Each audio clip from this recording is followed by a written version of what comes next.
6 o'clock and it's Saturday the 22nd of June, and welcome to our 6 o'clock evening Saturday news. And in the news this week, a trial reduction of charges in 3 of Dorset Council's car parks is to take place this summer and early autumn. The car parks are located in the main coastal towns, the Swannery in Weymouth, West Bay Road in West Bay and Charmouth Road in Lyme Regis. From the 1st of July until the 31st of October, the tariffs in these car parks will reduce from the current peak summer rates to the off-peak winter rates. So the rates will be up to 30 minutes 80 pence, up to an hour £1.50, up to 2 hours £2.30, up to 3 hours £3.30 and so on. And at the end of the trial on the 31st of October, the charges will remain the same but revert to the usual off-peak rate in line with the seasonal tariff changes in other Dorset Council car parks. The basis of the trial is for the council to understand the impact through numbers using the car parks, impact on the highway network and the financial impact on the council's budget. All other Dorset Council car parks charges are not affected by this trial. And the survey will also be taking place to help gather data on the use of the car parks during the trial and the impact on the local economy. There we go. It's something that has been a topic of conversation for some time, that car park charges are too high and keeping people out of our towns, particularly our holiday destinations. So hopefully this is good news and will have the desired effect. Now, an amber wildlife alert has been issued for the Dorset and Wiltshire Fire and Rescue Service area over the coming days. An amber alert means that should a wildfire be experienced, it could spark quickly and spread easily and rapidly due to the conditions. The risk is greatest on larger areas of open land such as heathlands, fields and even cliff sides. Group Manager Graham Cooley said, while the warmer weather is welcome after such a wet start to the year, it does mean the foliage will now be dry, and this can result in greater risk of fire spreading if something happens to cause a fire to ignite. We would urge anyone going out and about in our beautiful countryside this weekend to take extra care, follow our advice, particularly taking a picnic, not having a barbecue, and avoid having campfires on heathland or in woodlands. Now, tips for staying safe and stopping fires from being created and spreading are: avoid having open fires or using barbecues in the countryside. Disposable barbecues and campfires are actually banned in many parts of Dorset. Extinguish smoking materials properly and don't throw cigarette ends out of your car windows. Take them home with you. If you see a fire in the countryside, report it immediately to the Fire and Rescue Service on 999, as early detection can prevent it from developing and spreading into a larger fire and obviously affecting wildlife. When calling the Fire and Rescue Service, get to a safe place first. Note the fire's location. You can use apps such as What 3 Words if you're not sure. Call 999 and then meet firefighters at the access point if you can, to make sure they know where to go. Do not attempt to tackle these fires yourself. They can't be put out by a simple bucket of water or beating them. And if you're at a beach, do not set off flares, have campfires or light barbecues, as these can easily lead to gorse and foliage on the cliffs catching fire.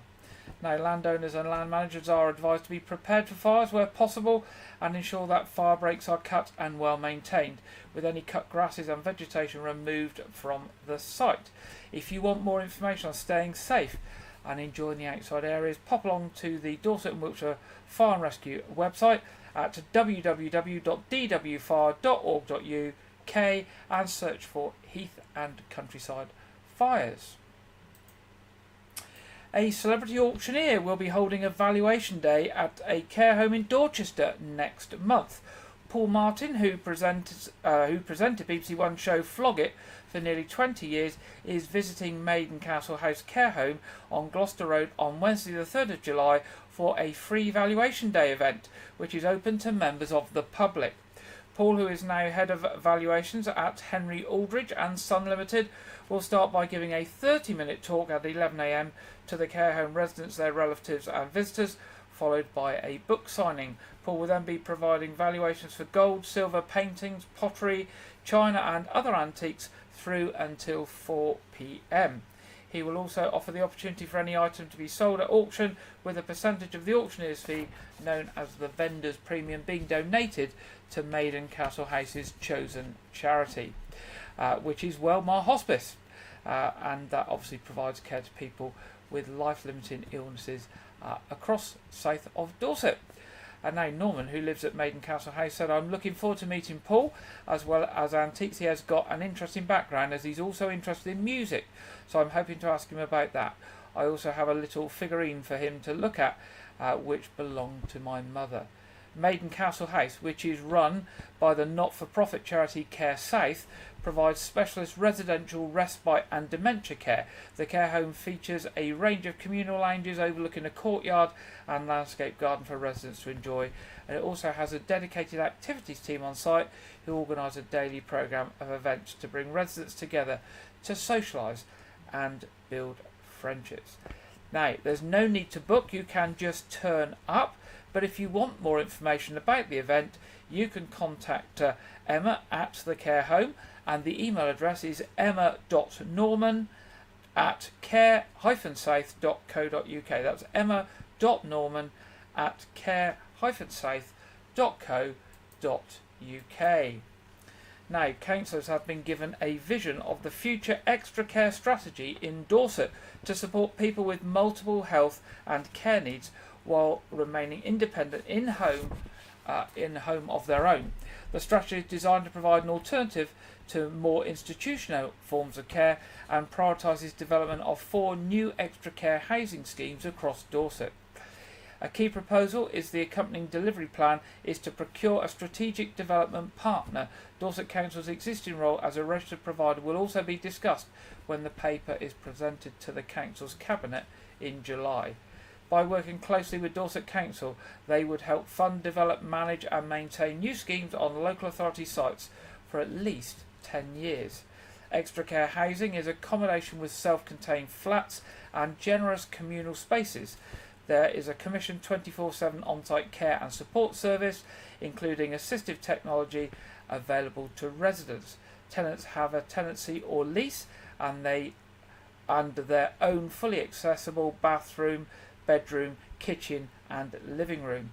Extra care housing is designed to adapt to changing care needs and to the needs of people with disabilities, those who are socially excluded and people with long-term health needs. The Council has taken an evidence-based approach considering similar schemes in other local authority areas. Key drivers for the need for extra care housing include the significant and growing older person population, currently 113,000 older residents, growing a further 32% by 2036. A 43% increase in the number of over 75-year-olds over the same period. Significant rises in people with dementia, 49%, and older people with mobility challenges increasing at a level of 45%.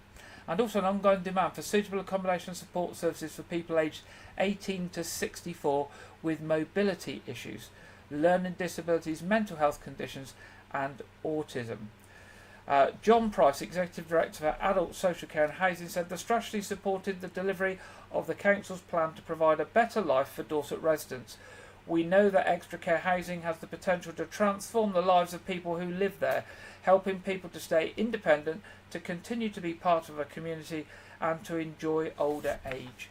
It's about creating vibrant, safe and supportive environments where our residents can thrive. Extra care housing allows people to have their own living space, flexible care and support with help available in an emergency. It can also sometimes prevent or delay the need for a move to a care home, and it has been nationally recognised as a good quality, stable and suitable place to live is crucial to so many other aspects of health and well-being. Extra care is a great example of how housing and social care work together for the benefit of people living there, and Dorset Council are fully committed to delivering this strategy and growing our supply of excellent extra care housing. There we go. Now, Wooden Spoon, the children's charity of Rugby, is proud to announce its support for the WAVE project and its innovative surf therapy programmes with a donation of over £30,000. This significant grant will enable the pioneering initiative to continue its vital work across Dorset, the Isle of Wight, Cornwall and Scotland, harnessing the transformative power of surfing to help young people suffering from mental health challenges build confidence, reduce anxiety and improve their overall well-being. Wooden Spoon, the children's charity of Rugby, is proud. Sorry, I was repeating that. The WAVE project has a proven track record of profoundly impacting the lives of young people through its NHS recognised interventions. By providing a fun and supportive environment, the charity empowers participants to develop resilience, cultivate social skills and experience a sense of accomplishment. The Wooden Spoon's funding has been instrumental in supporting this life-changing initiative across the UK, ensuring that young people can access this unique resource. Barry Monahan at the Wooden Spoon said, "We are thrilled to support the WAVE project and its expansion. Mental health challenges among young people are a growing concern, and we believe that the surf therapy offers a creative and effective way to address these issues. By supporting the WAVE project, we aim to make a positive impact on the lives of many young individuals in communities up and down the country." Now, this week's appeal from Dorset Police. Officers investigating an assault are appealing for witnesses or anyone with information to come forward. At around 12 p.m. on Wednesday the 12th of June, a woman was walking along the Rodwell Trail and had just passed under Buxton Road when she saw 4 people who are known to her. It is reported that the woman aged in her 20s from Portland was assaulted by the group. She attended hospital for treatment to injuries that are not believed to be serious. Police Constable Richard Simmons of Weymouth Police said this incident occurred in the middle of the day when there may have been a number of people in the area. I would ask anyone who saw what happened and has not already spoken to the police to please come forward. In particular, I understand an elderly woman came to the aid of the victim during the incident. I'm appealing to her to please come forward so we can take her account of what she witnessed. Now, as ever, you can contact Dorset Police on 101 or by contacting the Crime Stoppers charity if you wish to give information anonymously on 0800 555 111. That's 0800 555 111. Now, the coroner for Dorset is seeking the assistance of the public to find the next of kin of a woman who died in Weymouth. Luda Marty, who was 82 years old, died at her home address in Knightsdale Road on Sunday the 9th of June. That's Luda Marty of Knightsdale Road. Her death is not being treated as suspicious and no police investigation is needed into the death. Coroner's Officer Lucy Manuel said, "We are not treating the death as suspicious. However, we have not been able to locate any next of kin. If any member of the public has any knowledge of her family members or next of kin or anyone else who might have any information, can they please contact the Coroner's Office on 01202 118 939. That's 01202 118 939. Now, Dorset Archives Trust Dorset Archives Trust this summer is holding a gala at Fars Bedminster by kind permission of John and Jenny Makepeace, and this will be on Thursday the 11th of July. This will be a very special occasion with several different experiences, the first being the opportunity to view 3 completely different gardens, one with topiary and rolling lawns around the house, a garden of architectural scale grasses, and the third garden being one of fruit, flowers and vegetables in profusion. Guests are then invited to view John and Jenny's collection of modern paintings and applied arts, silversmithing, ceramics, textiles and furniture from John's studio. John will speak on his career as an internationally renowned furniture designer and the research he and his archivist Gertrude Gibbons are doing at the Dorset History Centre to make these records accessible online and in preparation for a new book on his career and the philosophy of design. Dorset Archives Trust is the charitable body set up in 2009 to support the work of the Dorset History Centre. Now, the Dorset History Centre is where all the records for Dorset and across Dorset go back hundreds and in some cases thousands of years, and where they are cared for in a proper environment to make them available for the future. Now the Trust, its principal aims are to fundraise, to assist with the purchase of documents and for archive related projects, and they encourage the donation of collections for public benefit and to promote archives and the work of the Dorset History Centre as widely as possible. Now tickets for the gala at Fars of Bedminster is £30 for Dorset Archives Trust members and £35 for non-members. It includes strawberries and cream and a glass of fizz. Guests will be welcomed at 5 p.m. by John. This event is open to members and non-members, and a limited number of tickets are available for the gala event. Now if you search for Dorset Archives Trust, then you will find their website, and you can purchase those tickets. As we said, the Dorset History Centre in Dorset is the archive service for Bournemouth, Dorset and Poole. It holds thousands of years of the county's written history, held within thousands of varied collections, the raw materials of history. And if you're doing any research into history, then it is available for you to access. And again, if you want any information on the Dorset History Centre, then do put Dorset History Centre into Google, and you will get some information. Now, a service of remembrance will be held on 2:30 on Sunday the 21st of July at Weymouth Crematorium in Quibo Lane. The 9th annual memorial service will be led by the crematorium staff and held in the Garden of Remembrance, obviously weather permitting. If the weather's poor, it will take place in the chapel. The service is free to attend, and everyone is very welcome to come along and remember all those who have passed away. The theme of the service is memories. This will be a time for reflection and meditation for the bereaved to remember their loved ones. Upon arrival, a service sheet will be provided to follow proceedings. The service will include poems and music, and there will be an opportunity to light a candle in the chapel. It will also be a time to remember and reflect on the 80th anniversary of the D-Day landings. People are invited to start gathering from 2:15 for a 2:30 start, and the service is expected to last between 45 minutes to an hour.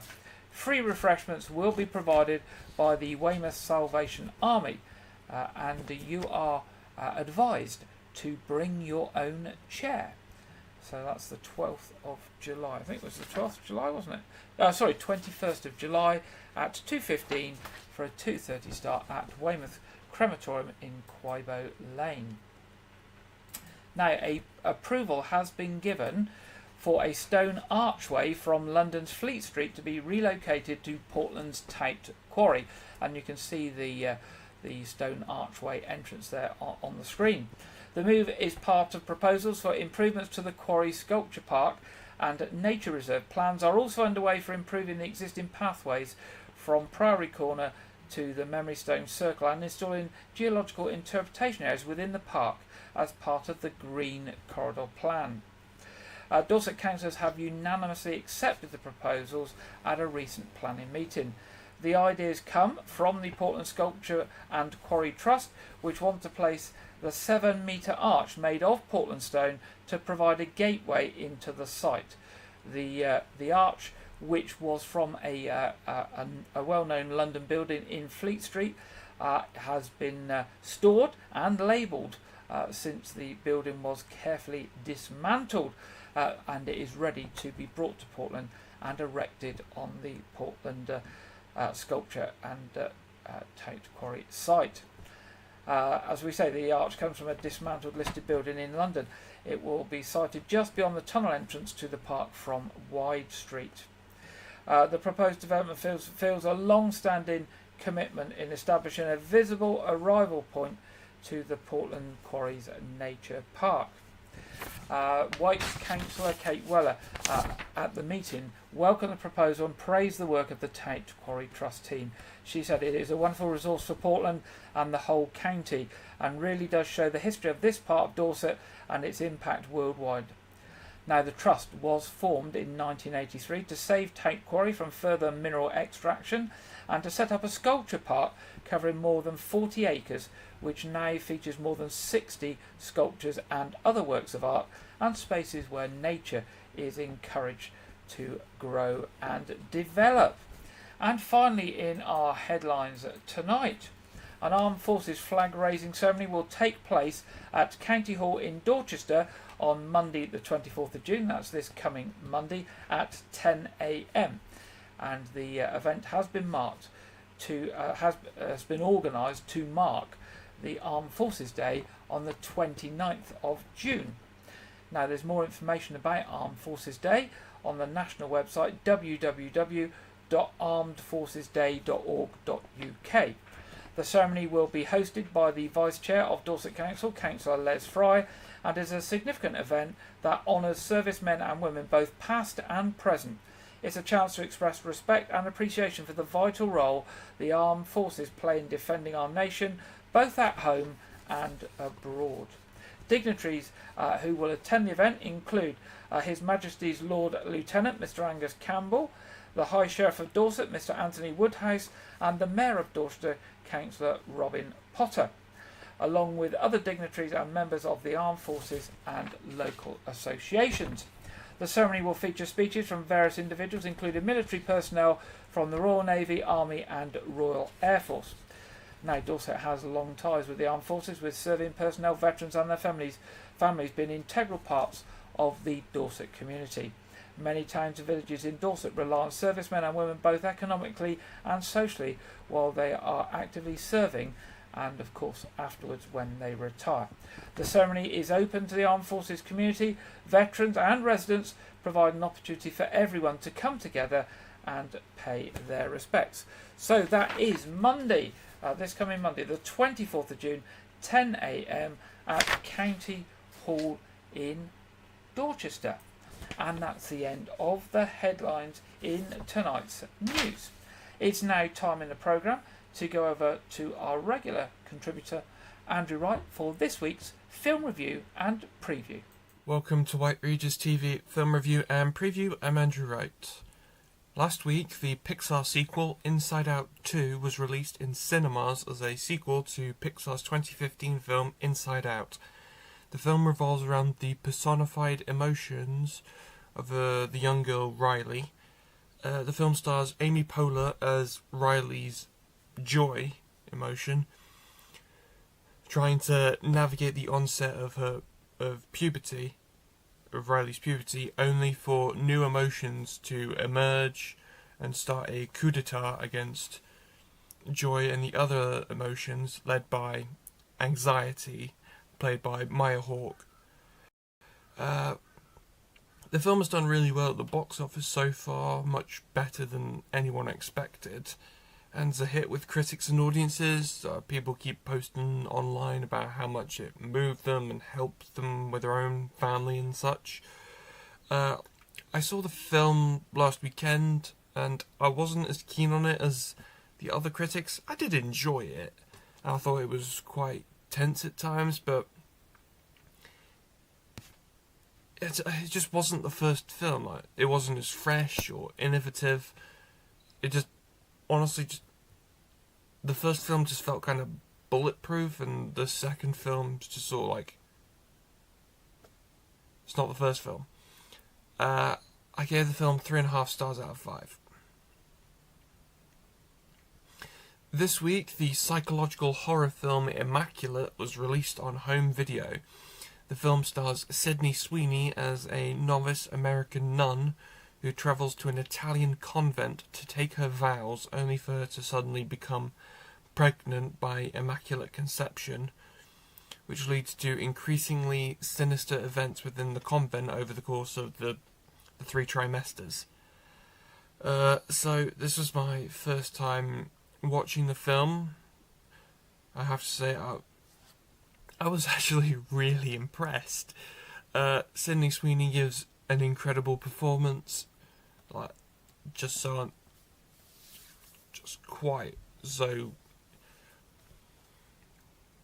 good.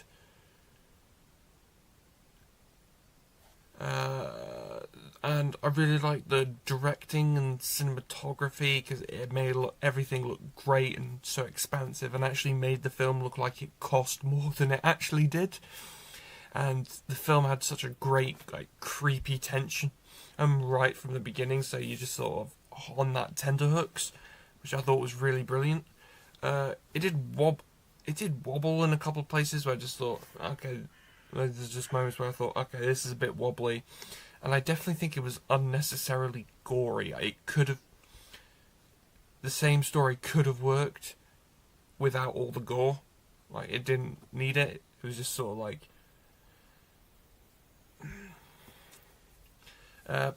I give the film 4 stars out of 5. I actually wanted to give it 5 stars, but as I said, kind of wobbled a bit, and it was unnecessarily gory. There's actually been a lot of comparisons between Immaculate and The First Omen, which came out around the same time.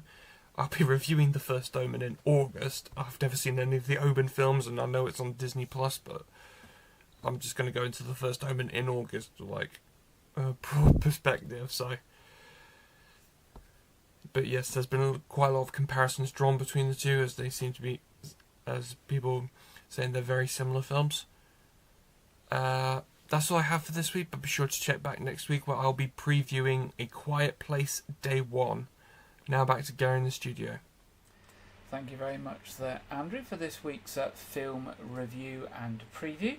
It's now time to go over to the Met Office and for the weekend weather forecast, and this week we are joined by Aidan McGivern.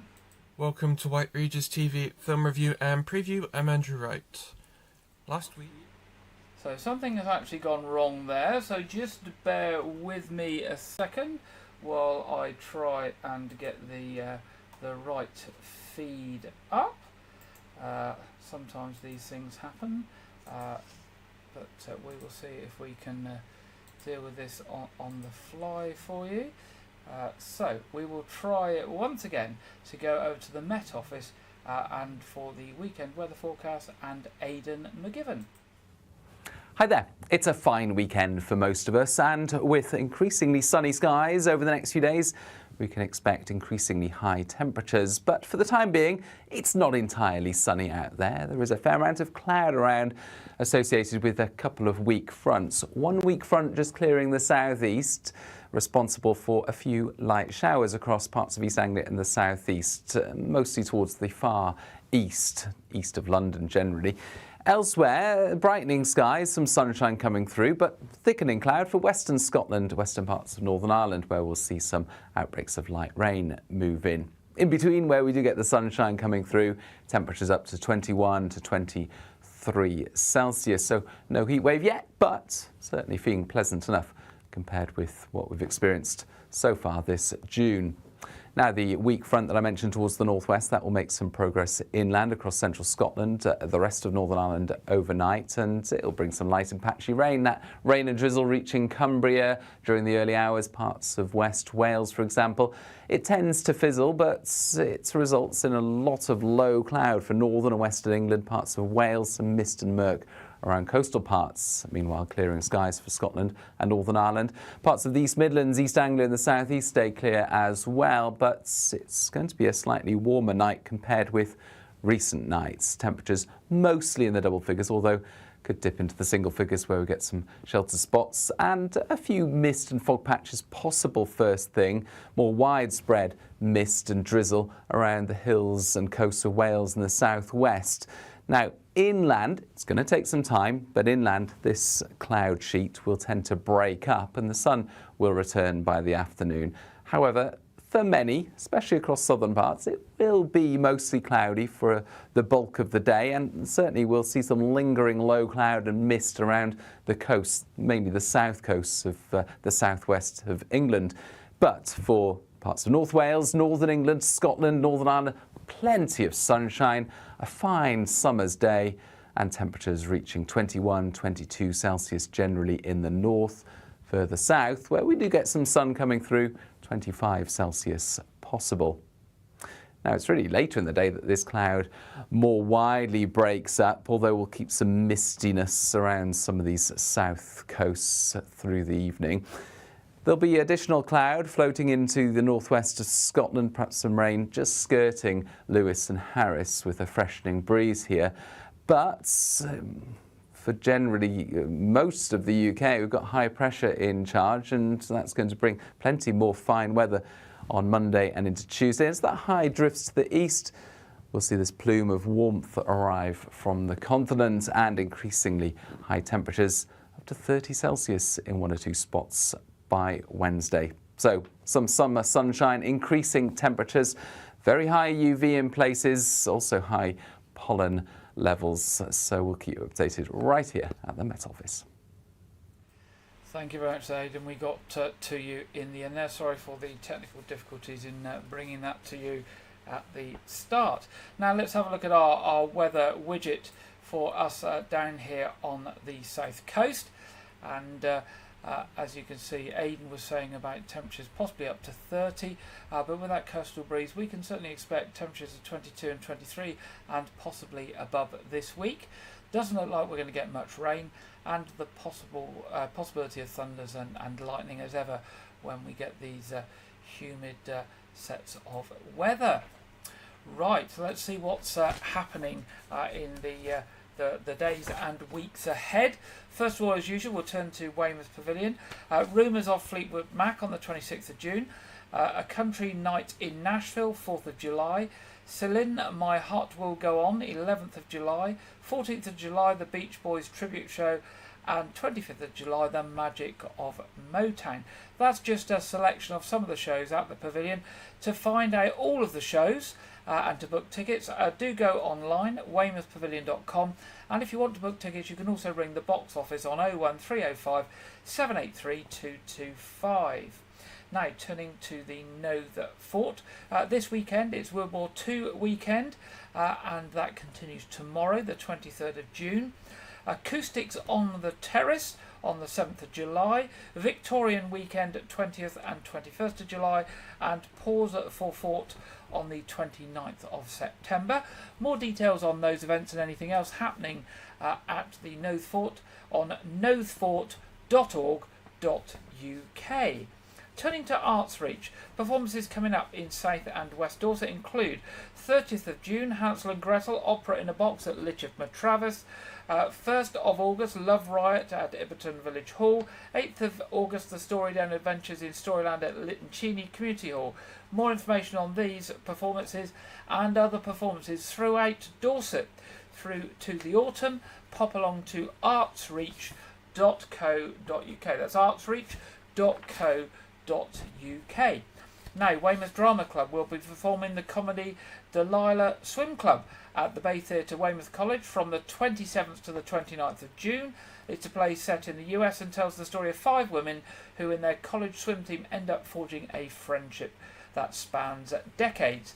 Tickets are £17.50 and the box office number is 0333 666 3366. Wonderful number that, 0333 666 3366. Abbotsbury and Portsham are celebrating their millennium this year. Both were granted manors in 1024 by King Canute. There will be a host of events to mark the millennium, running from now through to the end of the year in November, December, and it will celebrate the millennium and the villages through the ages. So pop along to their specific website, nice and easy website to remember, map24.org, map24.org, map24.org. Now, a week of events, trips and talks will be taking place this summer to celebrate the life of Thomas Hardy. The Thomas Hardy Conference 2024 will run from the 27th of July to the 3rd of August in partnership with Dorset Town Council. Now, most activities will be held in the United Church in South Street, Dorchester.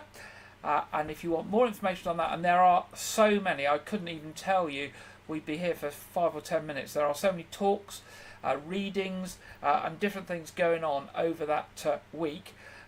So you do need to look at their website if you're interested in anything Thomas Hardy. So go on to Google and search for Thomas Hardy Society and then look under their events tab and you will see the Hardy Conference 2024. Now, Church Ale at All Saints Church. It is as it sounds. It is an event where you'll be able to go and have a beer at the church in White Regis. A church ale was a very traditional event that used to be run by church wardens to raise money for the church with beer that they brewed themselves. Now, Jeff Rivers from All Saints Church has produced a little video to tell us about the church ale event and Teddy Zipwire. Hello there. I have some more information about the Midsummer Church Ale and the Super Teddy Bear Zipwire event in the church grounds on Saturday, 20th July, between 2 and 6 o'clock. But first let me get someone to explain what a church ale event is. We have to travel back in time to the Middle Ages. Let me tell you all I know about a church ale. I don't know much. The people you really need to ask are Gary Hepburn or Jeff Thomas. A church ale was a method by which ale was brewed by the church, originally by the monks and then sold to the villagers to raise funds from the church. Very much like what we are doing today. Today, not so much monks, more like Watneys.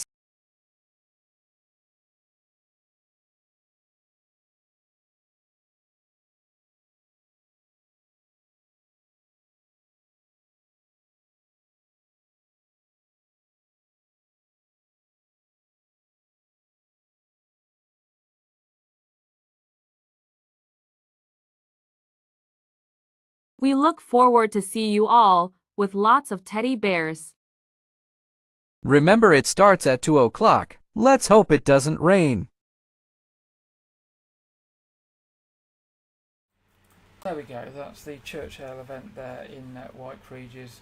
I think that the date is it's the weekend of the 21st or something like that, but we will remind you the date next week. I haven't got it down on my sheet here, but it's basically a fun day for the whole family. You can sit on the lawn, have a beer, have a picnic, listen to some music, send your teddy down the zip wire, and have a general nice relaxing afternoon in the local community here at White. So you don't need the car, nice and easy to walk to and to get to. Now, staying with the church services tomorrow are 8 a.m. communion service at All Saints, 9:30 a.m. Communion service at All Saints, and 11 o'clock a service at St Edmund's Church, Lane House. Now that almost brings us to the end of this week's programme. Just to let you know that our Saturday evening quiz will be on at 7:30 this evening. If you would like to join us, you'd be very welcome. It is free, it is family and community friendly. Anybody is welcome to join us, and it will be on the same feed as this news. It will start promptly at 7:30. The feeds will be up by 7:20, so it's nice and easy for you to find. That brings us to the end of this week's programme. If you have any news or stories or information on events for us, do drop us a line at news@whiteregis.tv. We would love to hear from you, and we can share that with viewers on our future programmes. I hope you have a glorious weekend. It's absolutely superb out there now. It's really warm and sunny, and hopefully that is going to continue for the week ahead. And I look forward to being back with you next weekend for another news programme. Good night.